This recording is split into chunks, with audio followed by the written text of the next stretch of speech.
It's time for Around the Ozarks News, brought to you by the Springfield Greene County Park Board, Thompson Sales, Kitchenland USA, and Smouse Brothers Foundation Repair and Waterproofing. Here are your hosts, Ethan and Sarah Foreheads.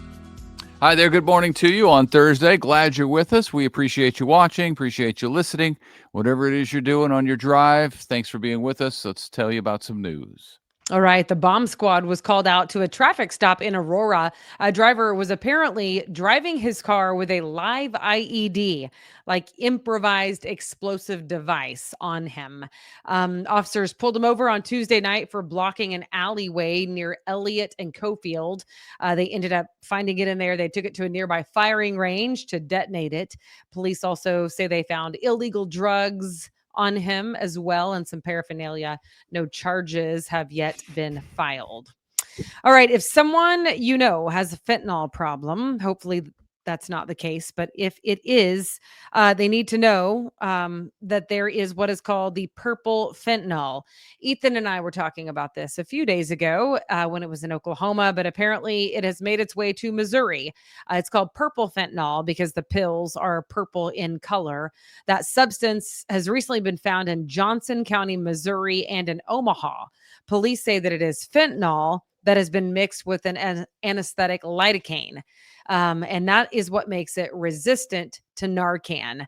Narcan, of course, is the medication that you can give to a person who is overdosing. And in many cases, it has saved a life because it's like the antidote to an opioid overdose. But anyway, this new fentanyl laced with this stuff is not actually responding to it. So again, it's in Missouri, not necessarily in the Ozarks, but if it's in Johnson County, it could be in Greene County and beyond. So beware. Yeah, sad deal. At last check, more than 2,600 people have signed a petition to try to get Springfield Public Schools to reverse its decision to do away with the varsity football season this year at Central High School. The decision was made late in the game, you could say, to pull the plug, saying the school would only have a junior varsity team this year due to too few players signing up to play. At issue is not only that they can't play, but also the last-minute timing. Telling the team the news broke just days before school started, so they didn't have a whole lot of warning. Superintendent of schools spoke at the school board meeting, saying that only 10 players had signed up for the football team and cited player safety as a reason to pull the plug. The district says it hopes to reinstate the program in 2026. That petition that they got going on, they're trying to get 5,000 signatures. I don't know if there's anything magical about that number, but that's what they're going for. I don't either. But it is interesting because you have 11 players on the field at a time for football.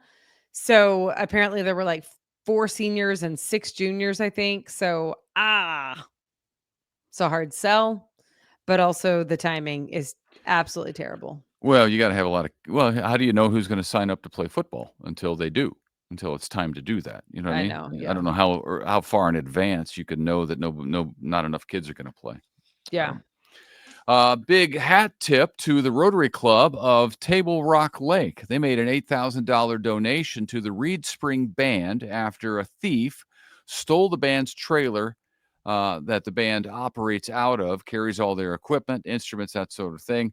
It had food supplies in it, grills, griddles, canopies, all the stuff that they use to try to raise money. Stolen trailer has still not been recovered, so the Rotary Club stepped in to help to supply it for them. So way to go, Rotary Club of Table Rock Lake. Mm-hmm. It appears there is an outbreak of hand, foot, and mouth disease at Fort Leonard Wood. The hospital there has seen 12 cases so far across the 1st Battalion, 48th Infantry Regiment. That is a virus that comes with a fever, sore throat, mouth sores, and of course a skin rash on your hands and feet, which is why it's called that, hand, foot, and mouth.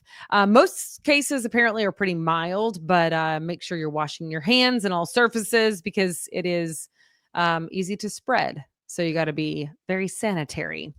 Springfield schools will be adding some bus routes using an outside agency to help. Students in middle school and many students in the choice programs should have increased accessibility over the next 3 years.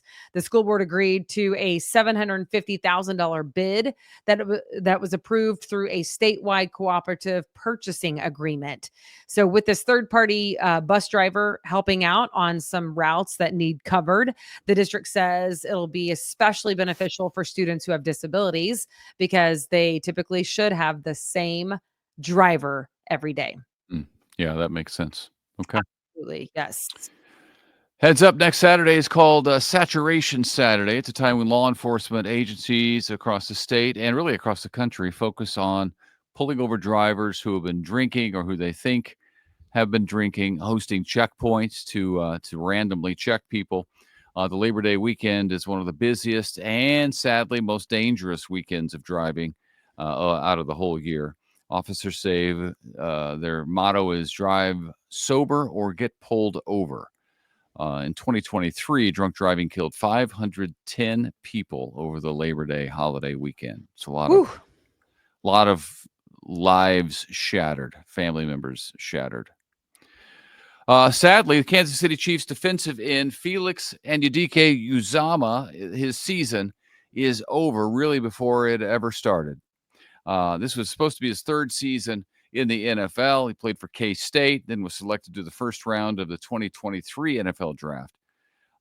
As you know, probably he hurt his hamstring in a preseason game, and now we know he will not be well enough to return this season, is what the Chiefs are saying. So that is a big loss for sure.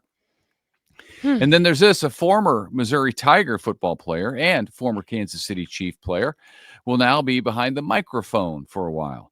Chase Daniel will be broadcasting college football this season over at ESPN.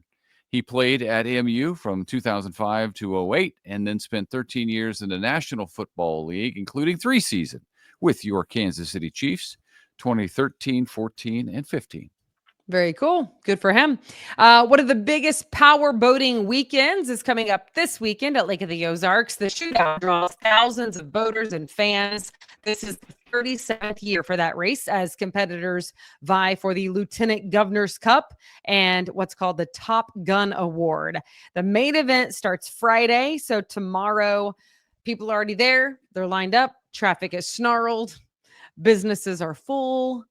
And I'm sure the drinks are flowing. So watch out at Lake of the Ozarks. Speaking of sobriety checkpoints and just safety on the roads. There you go. It's funny I've been there for that. And it is quite the crowd. It's funny to me how they're going for the Lieutenant Governor's Cup. Who gets the Governor's Cup? That's actually funny. That is funny. I've never heard anyone win a Lieutenant Governor's Cup. I don't know. It's like a Vice President's Award. Right. Not interested. Thanks. I'll pass. Yeah. Yeah, that's funny. I wonder if someone like yourself is in charge of it. That's like something you would do. You would call it the Lieutenant Governor's Cup. Lieutenant Governor's Cup. Yeah. Just to be hilarious. Secretary of State Cup. Yeah. All right. That's it. That's all we got. Don't forget to check out all the contests and the events page at aroundtheozarks.com. We always have things up for grabs, good things up for grabs, might I add. And then the events calendar is second to none in the Ozarks. That's right. There's a lot of stuff going on. That and is if you're a not fact. careful, you may look in the weeks ahead and see some festivals, fall festival stuff happening. I can't even believe it. Harvest festivals and whatnot. Yeah, it's coming. We all right, we were out last night and we finished up about 8:30 and came outside and it was dark, which was crazy. It seemed. Yeah. It came out of nowhere this year, the darkness so early. Yes. But it's happening. Days are getting shorter as we speak. So watch out for that. Pretty soon it'll be dark at 4:30. Yeah, man. Okay, y'all have a great day at work. We are super thankful for your viewership, your listenership. Share it with a friend, and we will see you tomorrow.